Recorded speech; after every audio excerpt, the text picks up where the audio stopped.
బిడ్డ ఒకతే ఉందయ్యా, తల్లి కనిపించట్లేదు. ఎక్కడో ఎక్కడో ఉండదు చూడవే. చూసాను లేదయ్యా, బిడ్డను వదిలేసి ఏడుకో వెళ్ళిపోయింది. తనంతట తానే ఈ హత్య చేశానని చెప్పి స్టేట్మెంట్ రాసిచ్చి లొంగిపోయారు. మీరు హత్య చేశారంటే ముమ్మాటికి నేను నమ్మను. మీరు హత్య చేశారంటానికి ఏదో ఒక పెద్ద కారణం ఉండే ఉండాలి. ఇప్పటి వరకు మాకెన్ని కష్టాలు కలిగినా నిన్నెప్పుడూ నిందించలేదు. కానీ ఈరోజు నా భర్తని కటకటాలు వెనుక చూస్తుంటే నువ్వున్నా లేనట్టే అనిపిస్తోందమ్మా.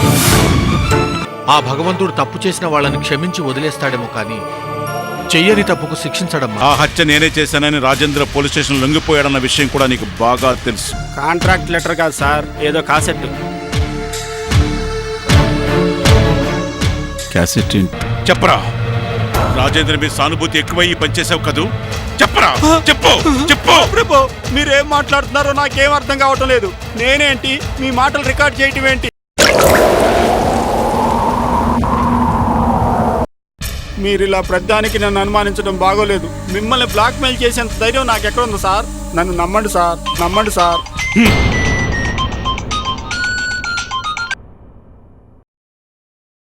హలో, క్యాసెట్ బాగుందా హరి? వాయిస్ బాగా రికార్డ్ అయింది కదా? ఎవరా నువ్వు? నేనెవరో తర్వాత తెలుస్తుంది కానీ నేను చెప్పినట్టు చేయకపోతే నువ్వు అడ్రస్ లేకుండా పోతావు. ఏ రాజేంద్ర లోపలికి వెళ్ళడానికి కారణమయ్యావో ఆ రాజేంద్రను నువ్వే బయటికి తీసుకురావాలి. ఎవరు నువ్వు? అసలు నా వాయిస్ ఎందుకు రికార్డ్ చేసావు? నీకది అనవసరం. ముందు నేను చెప్పింది చెయ్యి. ఇప్పుడు నీకు పంపించింది డూప్లికేట్.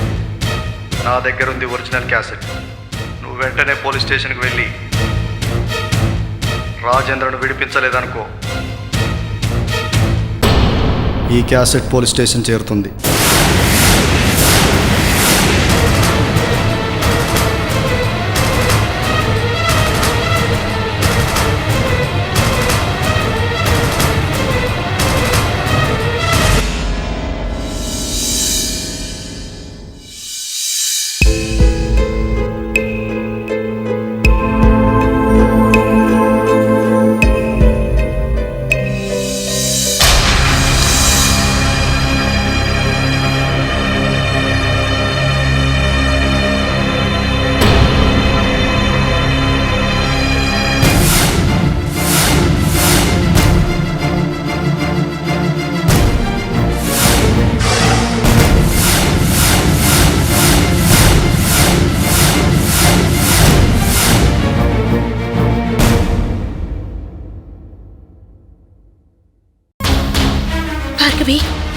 నిన్నటి నుంచి ఏమైపోయావే?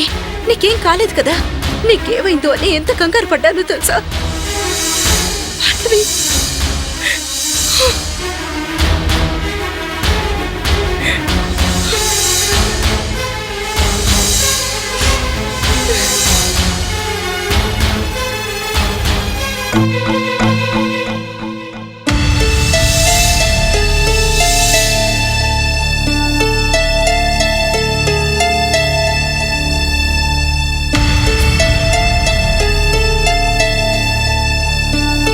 పెట్టేదే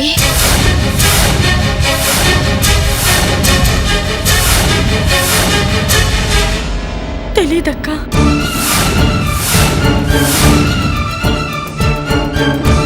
మేం గుడికెళ్తే వాడెవడో మా వెంట పడ్డాడు. నేనేమో మున్నిని పట్టుకుని పరిగెత్తలేకపోయాను. నన్ను వదిలేసి మున్నిని పారిపోమని చెప్పాను. వాడు కూడా మున్ని వెంట పరిగెత్తుకుంటూ వెళ్ళాడు. వాడు మున్నిని ఏం చేశాడో ఏమో అక్క. నాకు చాలా భయంగా ఉంది అక్క. నేను అడుగుతుంది మున్ని గురించి కాదు, నీ కడుపులోని బిడ్డ గురించి. నీకు పురుడైపోయింది కదా, మరి బిడ్డ ఎక్కడే? వదిలేశానక్క.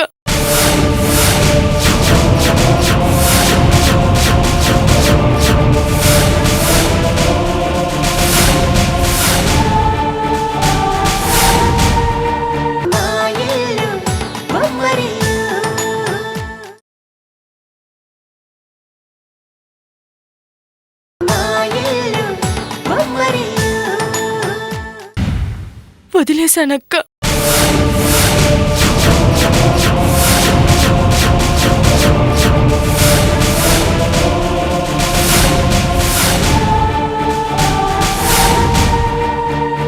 ఏం మాట్లాడుతున్నావే నువ్వు? బిడ్డని వదిలేయడమేంటే? ఏం జరిగిందో చెప్పు. ఎక్కడ పురుడు పోసుకున్నా?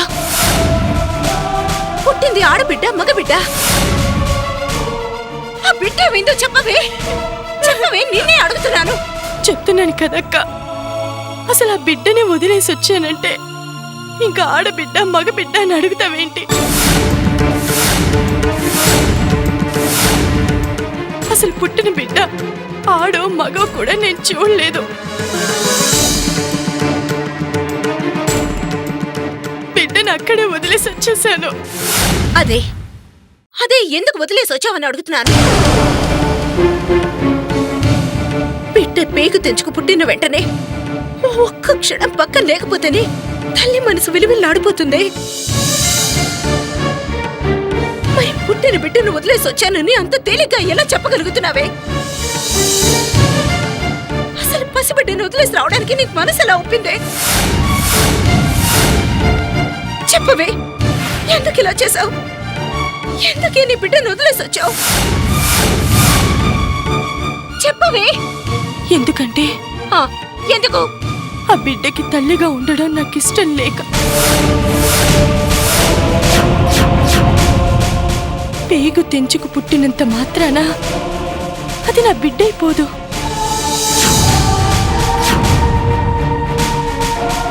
మున్నియే నా బిడ్డ.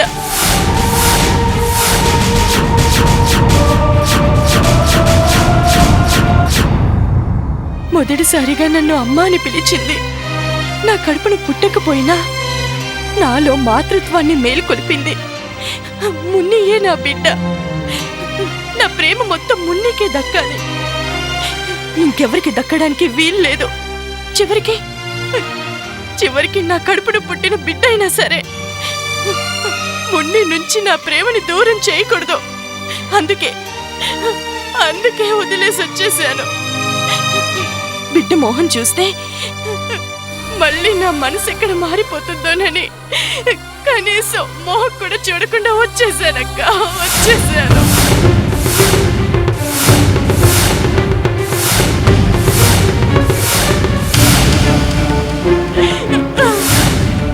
పాపిస్తానా? ఇంత కఠినంగా నీ మనసులా మారిపోయింది. ఎవరి బిడ్డ కోసమో నీ బిడ్డను వదిలేసి వస్తావా?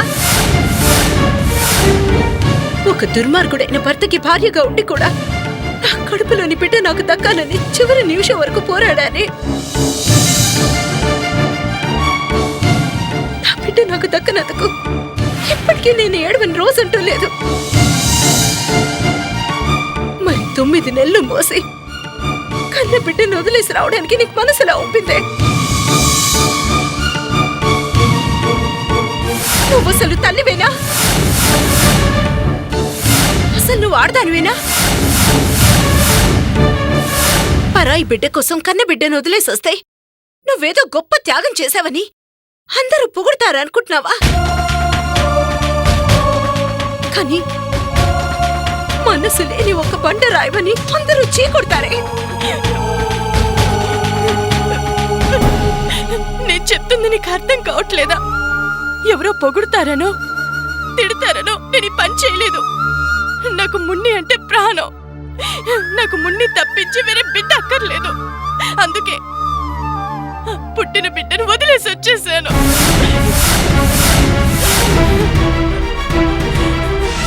మున్ని ఏ నా బిడ్డ. ఇప్పుడు నా బిడ్డ ప్రమాదంలో ఉందక్క. వాడు నా బిడ్డ వెంట పడ్డాడు. నా బిడ్డకి ఏ అబద్ధాలు పెట్టాడో ఏమో నాకు భయంగా ఉందక్క. నా మున్ని నాకు కావాలక్క, నా మున్ని నాకు కావాలక్క.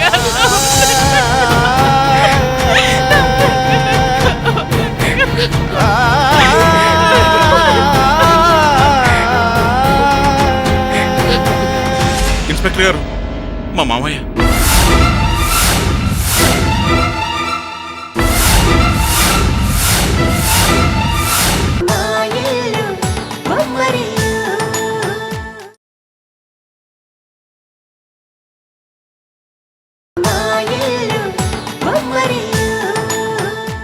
ఇన్స్పెక్టర్ గారు, మా మామయ్య.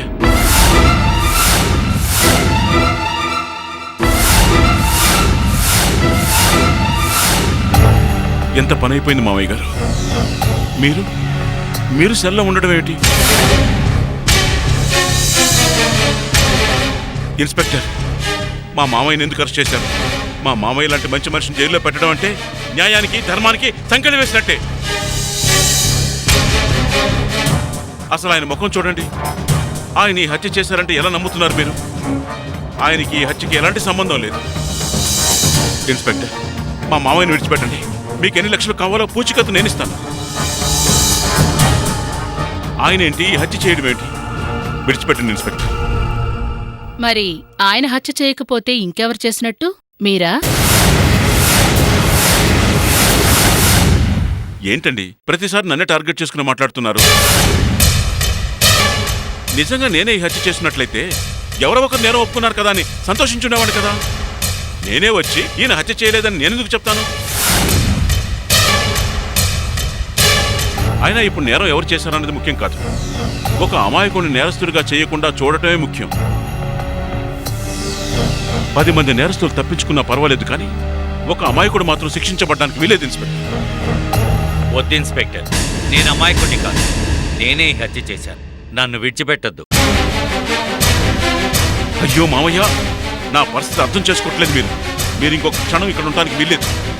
నేను ఎందుకు చెప్తున్నాను అర్థం చేసుకోండి. రాజేంద్ర గారు, మీరిక బయటికి వచ్చేయచ్చు. భార్గవి ఇంటికి వచ్చేసి.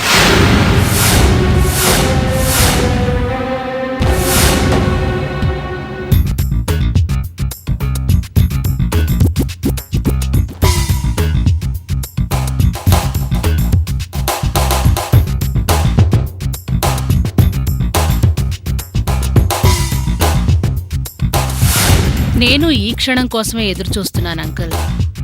పోలీసులకి నేరస్తులెవరో కనుక్కోడానికి కొంచెం టైం పట్టొచ్చు, కానీ అమాయకులెవరో తెలుసుకోలేనంత అమాయకులు కాదు. మీరు ఈ నేరాన్ని ఎందుకు మీ మీద వేసుకున్నారో నేను ఊహించగలను. కాకపోతే మీ అంతట మీరే ఈ నేరం చేయలేదని అంగీకరించే టైం కోసం ఎదురుచూశాను. 307 సెల్ ఓపెన్ చేయి. మీరు వెళ్ళండి.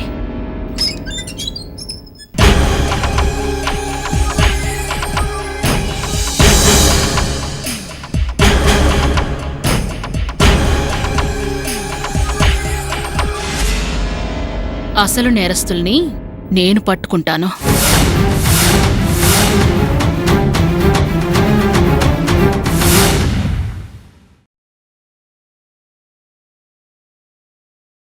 హలో డాక్టర్ గారు.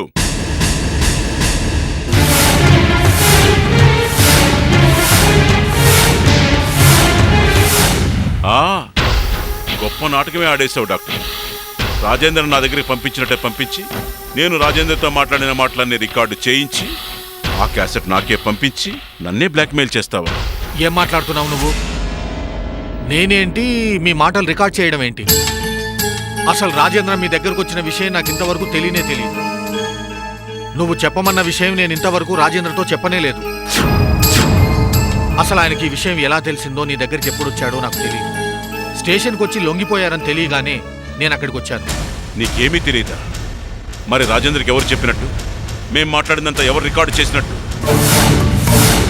నీలో సడన్ గా ఇంత మార్పు వచ్చిందేమిటా అని ఆలోచిస్తున్నాను. ఇదన్నమాట సంగతి. రాజేంద్రకి నువ్వు ఒక్కడివే శత్రువు, కానీ ఈ లోకం నిండా నాలా రాజేంద్ర మేలు కోరే వాళ్ళు ఎంతో మంది ఉన్నారు. వాళ్లలో ఎవరైనా చేసి ఉండొచ్చు. ఇప్పటికైనా రాజేంద్ర అంటే ఏమిటో అర్థమైంది కదా. ఇక ముందు రాజేంద్రకి ఏదన్నా చెడు చేయాలన్న ఆలోచన వస్తే 1కి 10 సార్లు ఆలోచించు. లేకపోతే అనవసరంగా సమస్యల్లో చిక్కుకోవాల్సి వస్తుంది. పదండి.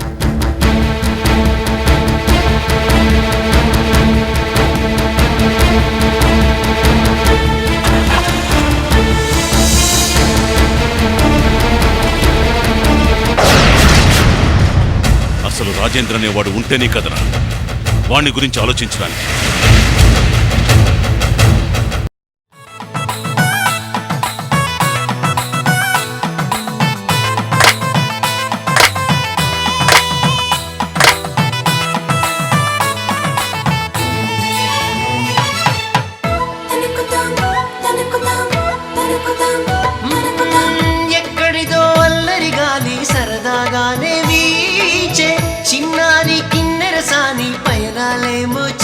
చేసి